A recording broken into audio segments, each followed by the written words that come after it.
Alain a 59 ans. Il a dû se rendre aux urgences il y a quelques jours suite à un blocage de sa vessie. Depuis, il est porteur d'une sonde vésicale. Il n'avait jusque-là eu aucun problème de santé notable et ne prenait aucun médicament.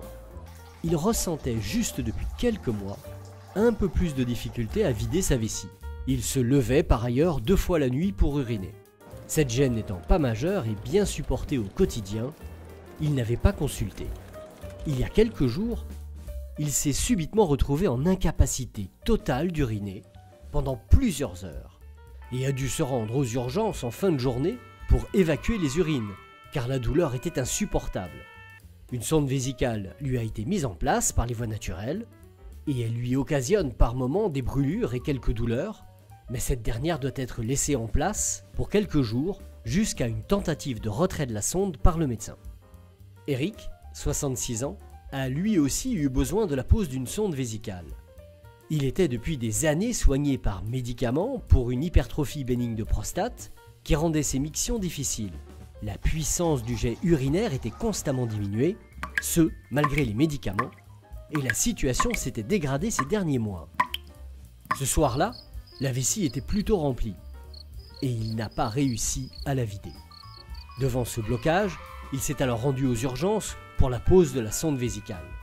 L'incapacité totale d'uriner, ou rétention aiguë d'urine, est une des manifestations de l'hypertrophie bénigne de prostate.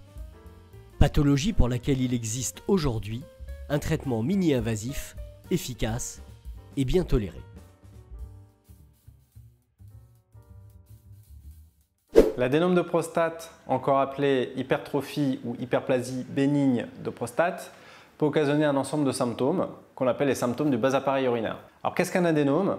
C'est l'augmentation de volume de la prostate au fil du temps sous l'effet des hormones masculines qu'on appelle les androgènes et dont la consistance va se modifier, elle va devenir plus dure que d'ordinaire et appuyer sur la structure de l'appareil urinaire. Et c'est ça qui va être à l'origine des symptômes. Alors le tuyau de sortie des urines, l'urètre, chemine au milieu de la prostate et les lobes un petit peu plus durs que d'ordinaire de la prostate vont comprimer l'urètre qui va être pincé et la vessie qui est un muscle va avoir plus de mal à se vider et donc ça va occasionner la diminution du jet urinaire. La vessie devra donc se contracter plus fort que d'ordinaire et au fil du temps, la capacité de contraction de son muscle peut se dégrader. On appelle ça la vessie de lutte. Par moment, l'obstacle à l'écoulement peut se majorer ou alors la capacité de contraction de la vessie peut se dégrader. Ça va mener à une incapacité totale et brutale de vider la vessie et on appelle ça la rétention aiguë d'urine. Et dans cette situation, il faudra évacuer en urgence les urines en posant une sonde vésicale. Donc ces épisodes de rétention aiguë d'urine surviennent souvent durant les hospitalisations ou dans des périodes post-opératoires et notamment avec la consommation de morphiniques, parfois pendant les épisodes infectieux ou lors de troubles du transit. On les observe aussi assez fréquemment après une prise aiguë d'alcool ou alors une phase d'hyperhydratation pour le patient. Donc la dureté de la prostate va appuyer sur le plancher de la vessie, l'irriter et lorsque la vessie est agressée, elle répond en voulant se contracter plus fréquemment que d'ordinaire et donc c'est cela qui va occasionner les levées nocturnes avec des envies d'uriner répétées pendant la nuit, également les envies fréquentes d'uriner pendant la journée, les envies pressantes d'uriner.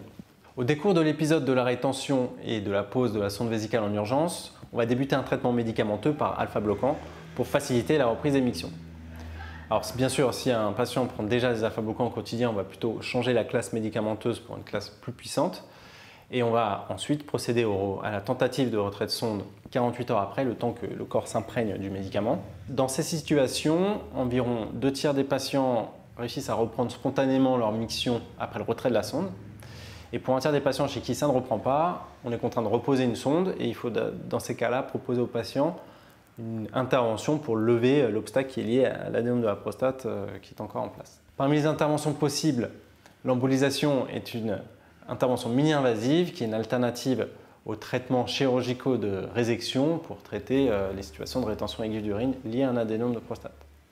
L'embolisation est un traitement conservateur de la prostate, mini-invasif, ambulatoire et pratiqué sous anesthésie locale. C'est un traitement conservateur de la prostate qui agit uniquement par les vaisseaux. Elle a pour particularité de ne pas nécessiter d'anesthésie générale ni de générer de perte sanguine durant et après l'intervention. Avantage également, l'arrêt des anticoagulants n'est pas nécessaire Et l'efficacité de l'embolisation dans cette situation est aux alentours de 80%, c'est-à-dire qu'on réussit à sevrer 8 patients sur 10 de leur sonde vésicale. Après une embolisation, on va procéder à une tentative de retrait de sonde à environ 15 jours de l'intervention, le temps que l'embolisation fasse effet sur la prostate. Si l'embolisation est efficace, le patient va reprendre ses mictions spontanément dans les minutes qui suivent le retrait de la sonde et il va pouvoir rentrer à domicile environ 2 heures après le retrait de la sonde, le temps d'une surveillance et de réaliser notamment une échographie pour pouvoir s'assurer que la vessie se vide bien. Alors parfois, la remise en marche de la vessie peut être plus lente. Donc si la reprise des mictions n'est pas satisfaisante après les premiers essais, on repose une sonde vésicale et on peut effectuer jusqu'à 3 tentatives successives de retrait de sonde, chacune étant espacée d'environ 7 à 10 jours par rapport à la précédente.